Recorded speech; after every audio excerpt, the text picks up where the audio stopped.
Hey, what is going on, everybody? Happy Tuesday.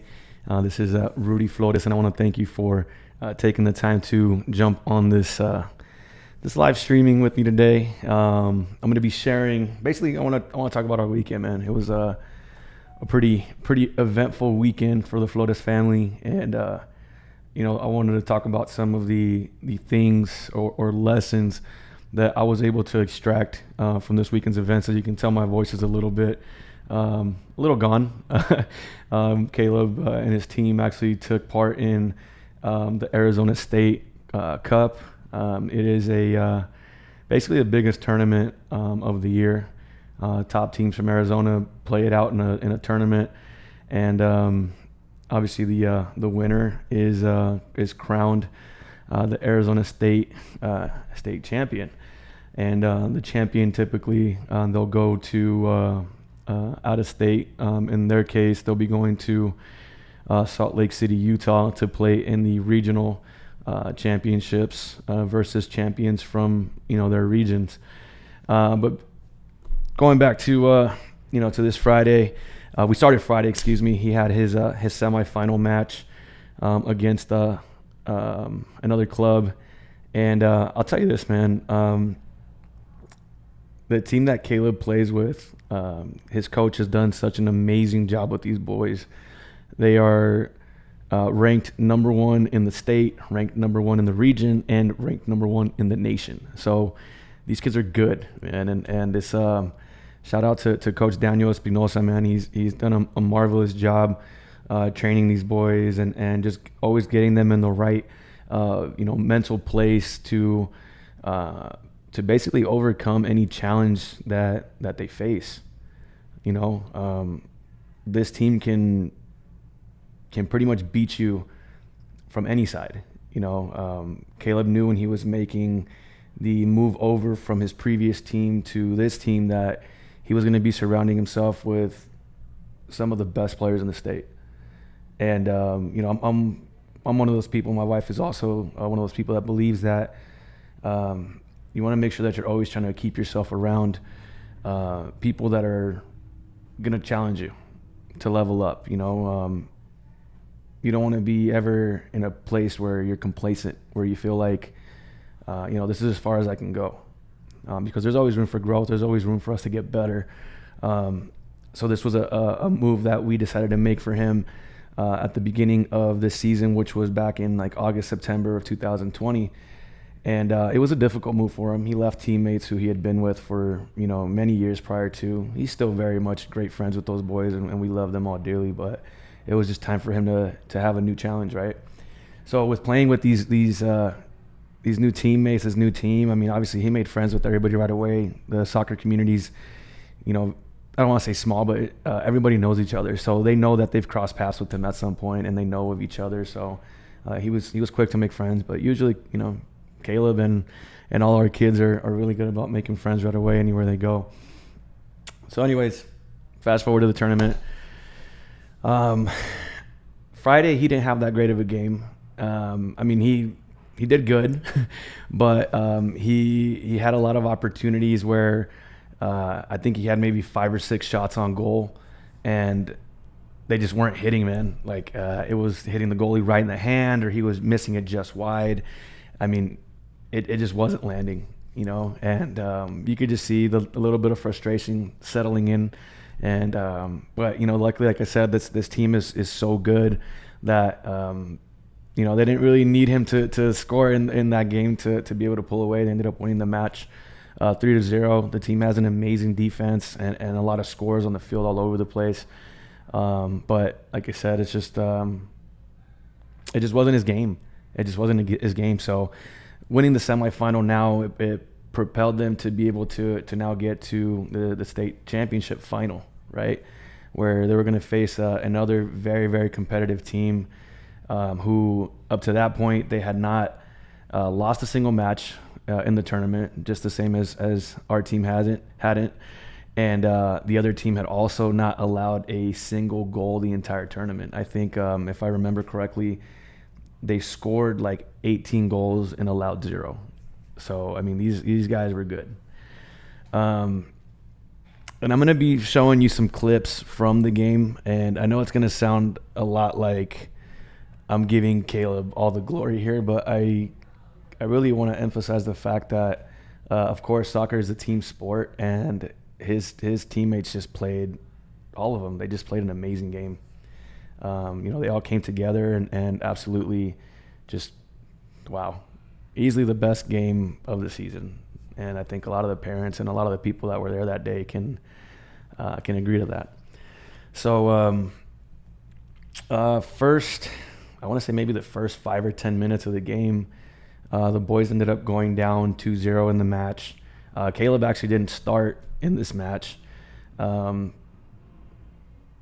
my mind, I maybe thought, okay, maybe just because, the last game, he didn't do so hot. So, it doesn't mean he's not going to play. Coach just probably just has a certain plan for him, right? And I know for a lot of people, that could easily be discouraging, right? Something like that happens in such a big moment. And, right away, you just want to fall into a pity party and feel like, oh, poor me, But this is one of the reasons why I admire Caleb, so much. He just has this drive, man, this heart that he just always leaves me in awe, man. Like, seriously, I'm just amazed by this kid and his resiliency. But anyways, so they go down 2-0 in the match, and you can see some of the boys on our team were just kind of getting a little discouraged. Obviously things aren't going their way, and but again, keep in mind this team that they're playing. I mean, they're no joke. They're a super strong team. So Caleb comes in probably, I want to say, like 15 minutes into the game. It's two 30-minute halves. So in the first half, he came in about halfway through, and gets subbed in, and you just see a little bit of a momentum shift. Offense starts to flow better. Just more aggressiveness. I mean, this kid he came out like a rocket. He was just running everywhere, pressuring on all sides, just putting work in, just putting work in. Right before the half, he ends up scoring to bring them up 2-1, which, let me see if I can get this to work. Again, bear with me. I'm going to try to get this to work really quick, but all right, so here you have, I'm going to say this is his first goal. I hope I'm doing this right. Hold on. Here we go. So this is the first goal. And let me press play. Here we go. So hopefully you guys can see it.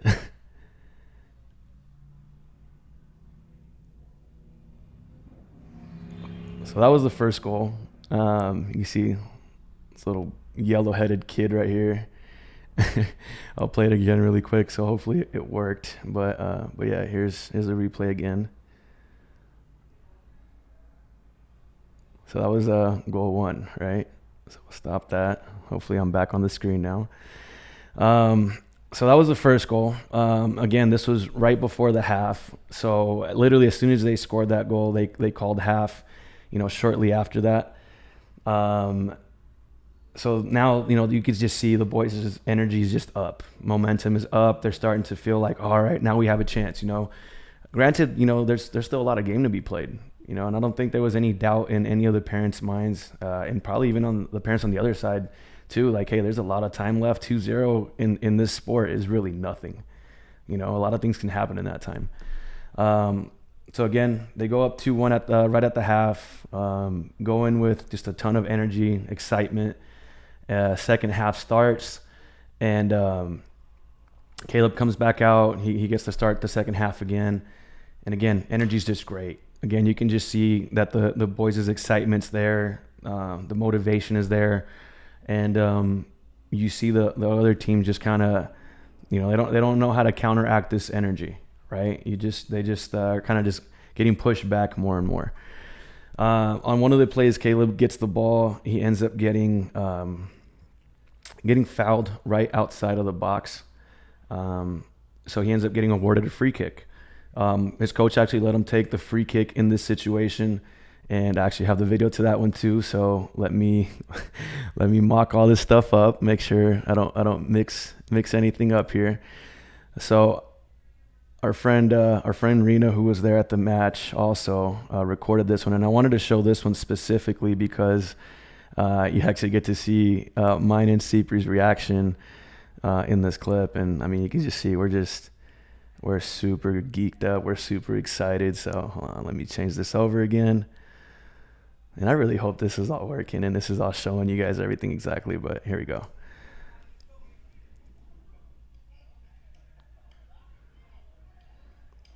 So this is the free kick here. They're down 2-1 right now.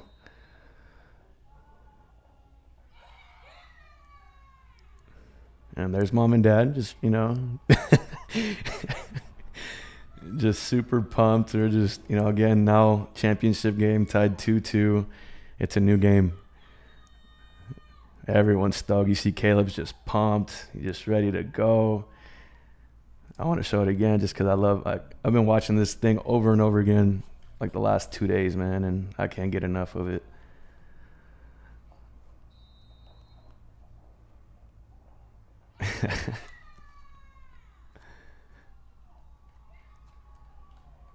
So pumped. He had a lot of family there watching him. You see Anthony, Matthew, my mom, my sister Davina, again my friend Karina and her family, Gonzo.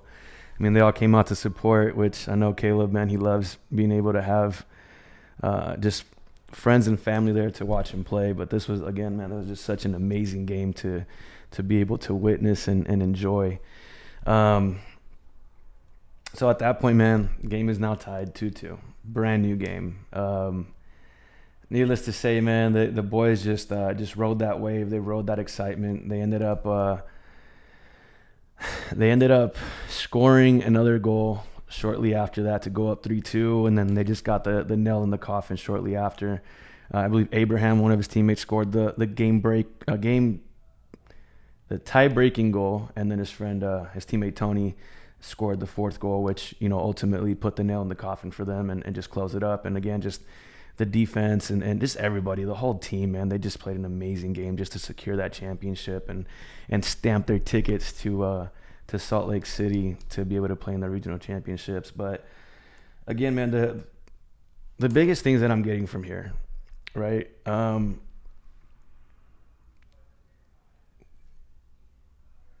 Sometimes we don't have things that go our way.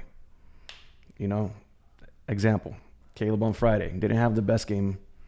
So you can either look at it as one of two ways, right? And this is exactly how Cypri and I kind of broke it down to him before we left to the game on Sunday. It's not about what happened in the past, man. It's not about the mistakes that you made or what you didn't do, whatever, what you did do, because that's over and done with. At this point now, it's how do you respond? What do you do from here? And that's something that we all need to remember. Our past, our losses, our wins, whatever. Once that's in the past, it's in the past. You have to be able to move forward. It's what happens next. What do you do after that? Because that's really what matters. It's not the initial mistake. It's not the initial failure. It's what did you take from that and how can you build off of it, right? Second example, biggest game of the year for him and his team, and I'm sure he really wanted to start. I know it. I know my son. But I also know that we also tell my son how important it is that it doesn't matter what your situation is. It doesn't matter when you hit the field. It doesn't matter what position you're playing. That when you go in there, you want to make sure that you give it your absolute best at all times. And you don't give up until that last whistle. And, man, when I tell you, man, at 11 years old, he's turning 12 in July. But at 11 years old, to see a kid have that type of mental capacity to just like zone in or zone in, just get in his zone, have that tunnel vision and just go all out. I'm impressed, man. And I don't, maybe I'm biased because I'm his dad, man, but I'm impressed by the kid. And I admire him. Honestly, I admire my son. I admire his heart. I admire his drive, his determination, his relentlessness. I admire him straight up. to see him and his teammates, pull that out was just an amazing thing. And again, it just, to me, it served as a reminder of, hey, it doesn't matter what you have stacked against you. It doesn't matter what your starting point is. It's not over till it's over. And you fight until the very last minute, the very last whistle, in this case, right? Until that whistle blows, you don't stop. And I think we can apply that to life in all ways. I always try to, use sports as an example to transition into life, right? How can you take what you learned on the field and take that into your everyday life? Because, as we all know, this sports don't last forever. I tell Caleb that all the time, man. Eventually, you're not going to play the rest of your life, but you're going to get up to a point where, what are you going to do afterwards? How can you take the lessons that you're extracting from what you're doing right now and apply them into your everyday life? I don't know, man. Like I said, I just think it's important for all of us to remember that, again, it doesn't matter where you're starting at. It doesn't matter what you're up against. You fight until the very last whistle. You fight until that very last moment. It doesn't matter. We don't have to have everything in our favor. We don't have to have all the tools. We don't have to have all the advantage. All we need is to have that opportunity right then and there. And as long as you're able to wake up every morning, that is your God-given opportunity to go out there and get it every single day. Whether or not you do that, that falls completely on you. You can't blame anybody else for that. You have everything you need right now to succeed. Everything you need right now. What is that? What is all you need? This, and that guy up there. Your faith, your heart, and your determination. That's all you need. I'll leave you with that. There was more events that took place later that day, man, that, we'll talk about later on. But again, I want to congratulate Coach Daniel Espinosa, RSO West, the boys, all of his teammates, Caleb and all of his teammates, man. You guys are all ballers. You guys are beasts. You guys did an amazing job. You guys deserve all the credit, all the accolades, all the everything, man. You guys did amazing. As a parent, as a spectator, as a fan, I'm excited for you guys. You did a great job. And I'm excited to see what you guys do in regionals out in Salt Lake City, Utah next month, and what you guys do as individuals, moving forward. But yeah, guys, just remember, don't stop, don't quit. It doesn't matter where you're at right now. It's about how you finish, not about how you start. It's about how you finish. But I hope everyone continues to have a great day. And as usual, don't forget, spread that positive energy, great vibes, and a lot of love as usual. And I will talk to you again soon.